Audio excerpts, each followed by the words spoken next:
LT grade की तैयारी करने वाले मेरे सभी प्रिय साथियों को मेरा प्यार भरा नमस्कार। और आज की वीडियो में हम लोग डिस्कस करेंगे जवाहरलाल नेहरू के द्वारा लिखा गया द डिस्कवरी ऑफ इंडिया। तो चलो शुरुआत कर लेते हैं। सबसे पहला एमसीक्यू, और ये जितने भी एमसीक्यूज हैं वो सभी हम सुधीर के अरोड़ा से आपके लिए डिस्कस कर रहे हैं। पहला एमसीक्यू क्या है, इसमें देखिए, long years ago we made our trust with destiny and now the time comes when we shall redeem our pledge not wholly और in full measure but very substantially at the stroke of midnight hour when the world sleeps India will awake of life and freedom. This is a popular speech known as trust with destiny. This speech was delivered on the eve of the attainment of independence by। तो इसमें कहा क्या गया है, पहले जरा ध्यान से समझ लीजिएगा। बहुत साल पहले हमने किस्मत के साथ एक वादा किया था और अब वह समय आ गया है जब हम अपना वादा पूरा करेंगे, पूरी तरह से या पूरे पैमाने पर नहीं बल्कि काफी हद तक। आधी रात के समय जब दुनिया सो रही होगी, भारत जीवन और आजादी के लिए जागेगा। एक मशहूर बहुत ही प्रसिद्ध भाषण है जिसे ट्रस्ट विद डेस्टिनी के नाम से जाना जाता है। यह भाषण आजादी मिलने की पूर्व संध्या पर दिया गया था। तो आजादी मिलने की पूर्व संध्या पर ये जो स्पीच दिया गया था वो किसके द्वारा दिया गया था, क्वेश्चन ये है। तो पंडित जवाहरलाल नेहरू के द्वारा इस भाषण को दिया गया था। ए ऑप्शन हमारा क्या हो जाएगा, सही हो जाएगा। ठीक है, पंडित जवाहरलाल नेहरू। दूसरा क्वेश्चन देखो हमारा कौन सा है। दूसरे क्वेश्चन में बोला गया है कि who is the first prime minister of India, Bharat के पहले प्राइम मिनिस्टर कौन है, तो वो भी पंडित जवाहरलाल नेहरू हैं। कौन है, पंडित जवाहरलाल नेहरू। तीसरा क्वेश्चन हमारा देखो, हु इज फेमस एज चाचा नेहरू अमंग द चिल्ड्रन, बच्चों के बीच में चाचा नेहरू के रूप में कौन प्रसिद्ध है, तो पंडित जवाहरलाल नेहरू। चौथा क्वेश्चन एक बार देख लो, क्या कहा गया है। He graduated from Trinity College, he also enrolled in the Inner Temple as he wanted to be a barrister। वो कहते हैं कि उन्होंने ट्रिनिटी कॉलेज से शिक्षा प्राप्त की और बैरिस्टर बनने के लिए इनर टेम्पल में नामांकन कराया। हम किसकी बात कर रहे हैं, जवाहरलाल नेहरू की बात कर रहे हैं। किसकी बात कर रहे हैं, जवाहरलाल नेहरू, यानी कि डी ऑप्शन हमारा क्या हो जाएगा, सही हो जाएगा। पांचवा क्वेश्चन देखो कौन सा है, हुज मदर इज, अब हुज मदर इज स्वरूप रानी थुस्सू, यानी कि स्वरूप रानी थुस्सू किसकी माता थी, वो जवाहरलाल नेहरू की माता थी। किसकी माता थी, जवाहरलाल नेहरू की। 6 नंबर का क्वेश्चन देख लो, स्वरूप रानी थुस्सू बाज मोतीलाल्स, तो जो स्वरूप रानी थुस्सू थी वो मोतीलाल नेहरू की दूसरी पत्नी थी, सेकंड वाइफ। बी ऑप्शन हमारा सही हो जाएगा। 7वें नंबर का क्वेश्चन है, the name of Nehru sister are, Nehru की बहनों के नाम आपको बताना है। तो नेहरू की दो बहनों का नाम ए और बी दोनों सही हैं, विजया लक्ष्मी पंडित और कृष्ण हटी सिंह। तो ये दोनों ही both are correct, C option हमारा हो जाएगा। 8वां क्वेश्चन देखो क्या कहा गया है। इसमें बोला गया है कि where did Nehru host the tricolour flag of India on new year's eve 1929 at midnight, Nehru ने 1929 की नव वर्ष की आधी रात में भारत का तिरंगा कहां फहराया, तो कहां फहराया था, on the banks of the river Ravi in Lahore, यानी कि लाहौर में रावी नदी के तट पर। अगला 9 नंबर का क्वेश्चन देखो क्या कहा गया है। इसमें बोला whose speech is tryst with destiny, यानी कि ट्रस्ट विद डेस्टिनी भाषण किसका है, तो ये पंडित जवाहरलाल नेहरू का है। डी ऑप्शन हमारा सही हो जाएगा। 10 नंबर का question, who signed Panchsheel with China in 1954, 1954 में चीन के साथ पंचशील समझौते पर किसने हस्ताक्षर किए, पंडित जवाहरलाल नेहरू ने। ए ऑप्शन हो जाएगा हमारा। 11 नंबर का क्वेश्चन है, he is described as Hindu agnostic, he is scientific humanist, he wishes to turn India into a secular country, who is he। बोला गया है उन्हें हिंदू अज्ञेयवादी कहा जाता है, वे वैज्ञानिक मानवतावादी थे और भारत को धर्मनिरपेक्ष राष्ट्र बनाना चाहते थे। हम किसकी चर्चा कर रहे हैं, जवाहरलाल नेहरू की चर्चा कर रहे हैं। डी ऑप्शन हमारा सही हो जाएगा। अगला अगर हम बात करें तो who is alleged to be associated with श्रद्धा माता। बोला गया है श्रद्धा माता, पद्मजा नायडू, एडविना माउंटबेटन। तो ये तीन नाम दिए गए हैं, ठीक है, से किसका नाम जोड़ा जाता है? तो इन तीनों से श्रद्धा माता, पद्मजा नायडू और एडविना माउंटबेटन से जो है पंडित जवाहरलाल नेहरू का नाम जोड़ा जाता है। ए ऑप्शन हमारा सही हो जाएगा। 13 नंबर का क्वेश्चन अगर हम बात करें, इसमें बोला गया Nehru wrote 30 letters to his daughter when she was only 10 years old. She was studying in a boarding school of Mussoorie. आगे इसी में है, इसी में बोला गया है कि he wrote about natural history and the story of civilization. The collection of letters was published in book form. Titles letters from a father to his daughter who is the daughter। ये बोला गया है नेहरू ने अपनी बेटी, अपनी 10 वर्ष की बेटी को 30 पत्र लिखे। वह मसूरी के बोर्डिंग स्कूल में पढ़ती थी। इन पत्रों का संकलन letters from a father to his daughter नामक पुस्तक के रूप में प्रकाशित हुआ। वह बेटी कौन थी? तो उस बेटी का आपको क्या बताना है? नाम बताना है। तो इंदिरा गांधी। क्या नाम था दोस्तों? इंदिरा गांधी। ए ऑप्शन हमारा सही हो जाएगा। अगला हम बात करते हैं, who is regarded as the maker of India. भारत का निर्माता किसे माना जाता है? तो भारत का निर्माता जो है किसको बोला जाता है? पंडित जवाहरलाल नेहरू को। अगला 15 नंबर का क्वेश्चन देखो क्या कहा गया है। बोला गया in Agra and Delhi where every stone told its story of India's past from which chapter. Agra और दिल्ली में जहां हर पत्थर भारत के अतीत की कहानी कहता है, ये पंक्ति किस अध्याय से लिया गया है? तो the panorama of India's past. A option हमारा सही हो जाएगा। 16 नंबर का क्वेश्चन है, where did Buddha's preach his first Sarman.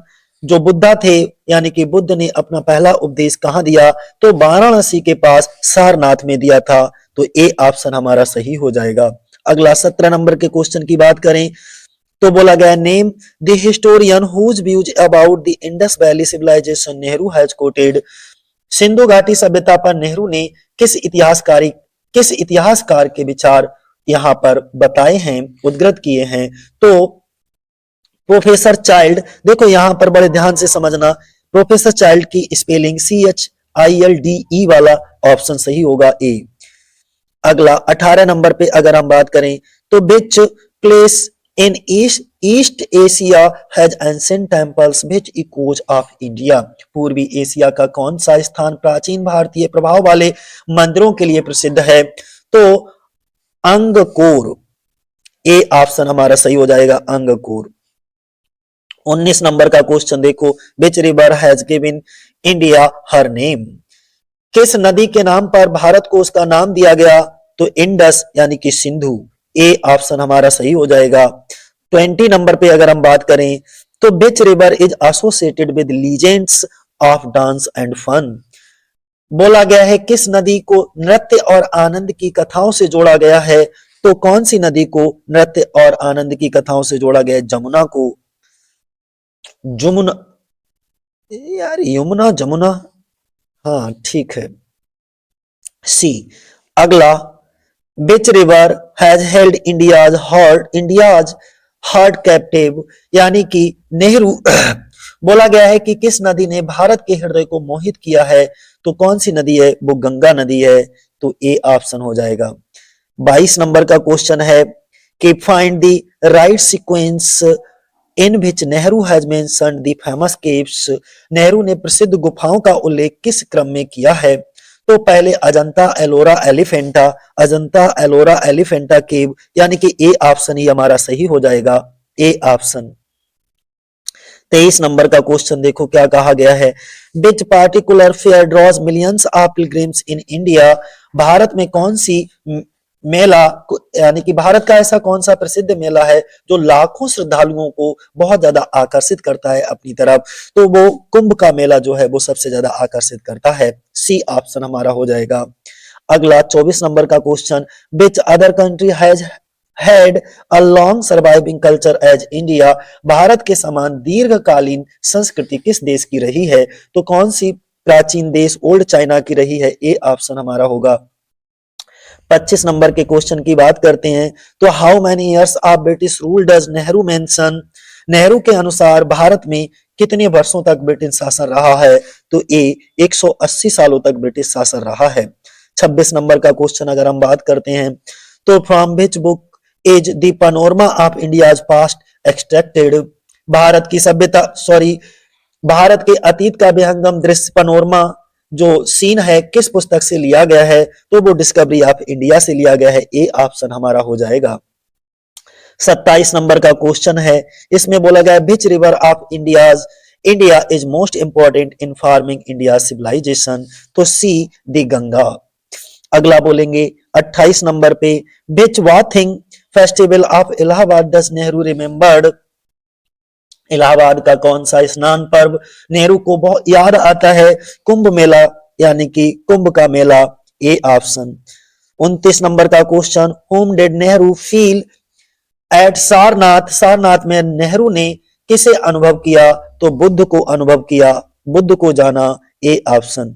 30 number का क्वेश्चन है हमारा name the emperor who built pillars of stone with inscription, शिलालेख वाले स्तंभ किस सम्राट ने बनवाए थे, तो शिलालेख वाले स्तंभों को एम्परर अशोक यानी कि सम्राट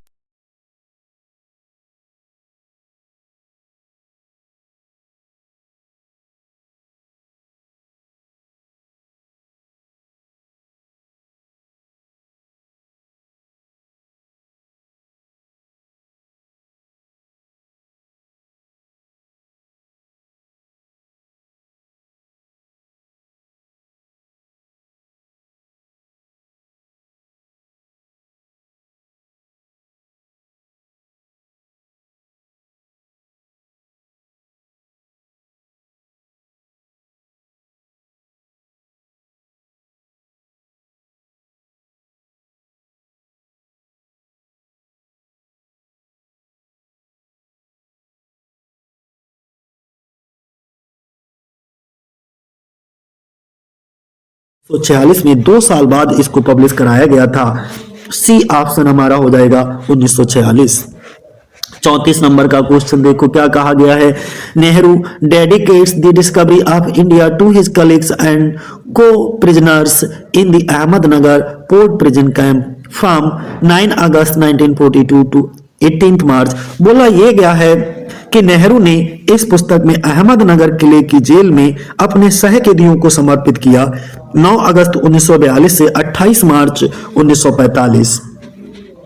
डी ऑप्शन हमारा सही हो जाएगा। अगला 35 नंबर का क्वेश्चन है which TV serial is based on the discovery of India, discovery of India पर आधारित टीवी धारावाहिक कौन सा है, तो भारत एक खोज, भारत एक खोज। ए ऑप्शन हमारा सही होगा, ए ऑप्शन हमारा सही होगा, भारत एक खोज। 36 नंबर का क्वेश्चन एक प्रीफेस की बात कही गई है, ये पूरी प्रस्तावना है किस पुस्तक की है आपको ये बताना है। मैं पढ़ देता हूं तेजी से, ठीक है। In his preface written from Anand Bhavan Allahabad 29 December 1945 Nehru writes this book was written by me in Ahmednagar port prison during the 5 months April to September 1944. Some of my colleagues in prison were good enough to read the manuscript and make a number of valuable suggestions on revising the book in prison. I took advantage of these suggestions and made some additions. आगे no one I need hardly add is responsible for what I have written and necessarily agrees with it, but I must express my deep gratitude to my fellow prisoners in the Ahmednagar port for the innumerable talks and discussions we had, which helped me greatly to clear my own mind about various aspects of Indian history and culture. This Nehru writes a preface to, ये प्रस्तावना उन्होंने लिखी थी। तो ये जो प्रस्तावना किस पुस्तक की है, ये डिस्कवरी ऑफ इंडिया जो हमारे एलटी ग्रेड में लगी हुई है, ये उसी की प्रस्तावना है। आप चाहो तो हिंदी में भी मैंने थोड़ा बड़े बड़े जितने क्वेश्चन उनको हमने हिंदी में भी नीचे ट्रांसलेशन दे रखा है तुम्हारी सुविधा के लिए, जिससे तुम्हें समझ अच्छा आ जाए, ठीक है। तो आप इसको अच्छे से पढ़ लीजिएगा। अगला, हाँ, इसे पॉज करके आप आराम से पढ़ लेना। ये डिस्कवरी ऑफ इंडिया की प्रस्तावना है। 37 नंबर का क्वेश्चन है, बोला गया है Prison is not a pleasant place to live in even for a short period, much less for a long years, but it was a privilege for me to live in close contact with men of outstanding ability and culture and a wide human outlook which even the patience of the moment did not obscure. मतलब ये हुआ jail में रहने के लिए कोई अच्छी जगह नहीं है, चाहे थोड़े समय के लिए ही क्यों ना हो, और लंबे सालों के लिए तो बिल्कुल भी नहीं। लेकिन मेरे लिए सौभाग्य की बात है कि मैं ऐसे असाधारण काबिलियत और संस्कृति वाले लोगों के साथ रहा जिनकी सोच बहुत बड़ी थी और जिसे उस समय के जोश ने भी धुंधला नहीं किया। तो ये भी लाइनें कहां से ली गई हैं? पंडित नेहरू के प्रीफेस से ली गई हैं, प्रस्तावना से ली गई हैं। डिस्कवरी ऑफ इंडिया जो उनका बुक था उसकी प्रस्तावना है। अगला, My father's 3 books, Glimpse of World History and Autobiography, and The Discovery of India have been my companion through life. It is difficult to be detached about them. Who writes this in forward in the centenary edition? क्या कहा गया है जरा हिंदी में समझ लो। मेरे पिता की 3 किताबें, a glimpse of the world history and autobiography, the discovery of India, जिंदगी भर मेरी साथी रही। उनके बारे में निष्पक्ष रहना मुश्किल है। सेंटेनरी एडिशन के फॉरवर्ड में एक कौन लिखता है? तो कौन लिखता है? ये इंदिरा गांधी लिखती हैं, द डॉटर ऑफ नेहरू, जो कि नेहरू की क्या थी? डॉटर थी। 39 नंबर पे, there is here an attempt to understand the whole of India's past in order to integrate himself with the awareness of pattern which as a socialist he had not sympathized with earlier. Who write this? यहाँ भारत के पूरे इतिहास को समझने की कोशिश की गई है ताकि खुद को उन पैटर्न की समझ के साथ जोड़ा जा सके जिनसे एक सोशलिस्ट के तौर पर उन्होंने पहले सहानुभूति नहीं रखी थी। ये कौन लिखता है? तो ये लिखने वाले मुल्कराज आनंद हैं। ये ऑप्शन हो जाएगा हमारा। 40 नंबर का question, the discovery of India has 10 chapters with a postscript और दूसरा a farewell, both are correct. Sorry, postscript ही है, तो ये ऑप्शन हमारा क्या हो जाएगा? सही हो जाएगा, अ पोस्ट स्क्रिप्ट। अगला क्वेश्चन 41 नंबर का देखो क्या कहा गया है। Life philosophy appears in the discovery of India.